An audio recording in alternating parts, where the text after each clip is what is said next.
Taliban ban protests and slogans that don't have their approval. The Taliban has moved to tighten its crackdown on escalating protests against its rule, banning any demonstrations that do not have official approval for both the gathering itself and for any slogans that might be used. In the first decree issued by the hardline Islamist group's new Interior Ministry, which is led by Sirajuddin Haqqani, who was wanted by the United States on terrorism charges, the Taliban warned opponents that they must secure permission before any protests or face severe legal consequences. Wednesday's formal ban follows violent and sometimes lethal confrontations between Taliban fighters and demonstrators in several cities since the group swept to power, with women often at the forefront of the protests.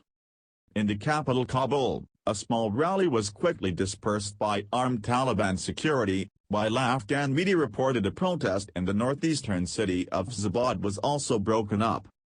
Hundreds protested on Tuesday, both in the capital and in the city of Herat, where 2 people at the demonstration site were shot dead.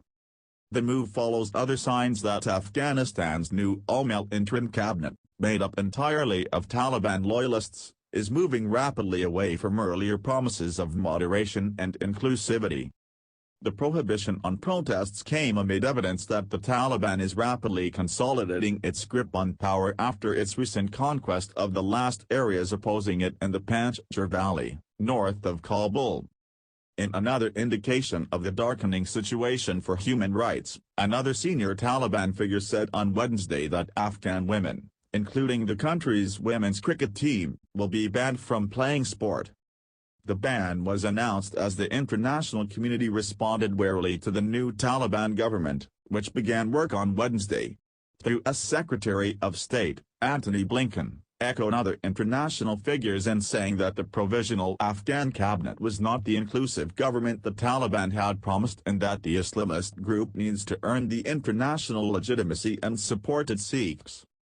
Blinken, who made his remarks alongside the German Foreign Minister, Heiko Maas, while visiting a U.S. airbase in Germany that has been a transit point for evacuees from Afghanistan, also called on the Taliban to allow charter flights carrying Americans and at-risk Afghans to depart from the country. Maas and Blinken had shared a virtual meeting with as many as 20 nations supportive of the U.S. efforts to put pressure on Taliban to cooperate on the free passage of those foreign nationals and Afghans who want to leave. Maas said the makeup of the new government was not the signal for more international cooperation and stability in the country.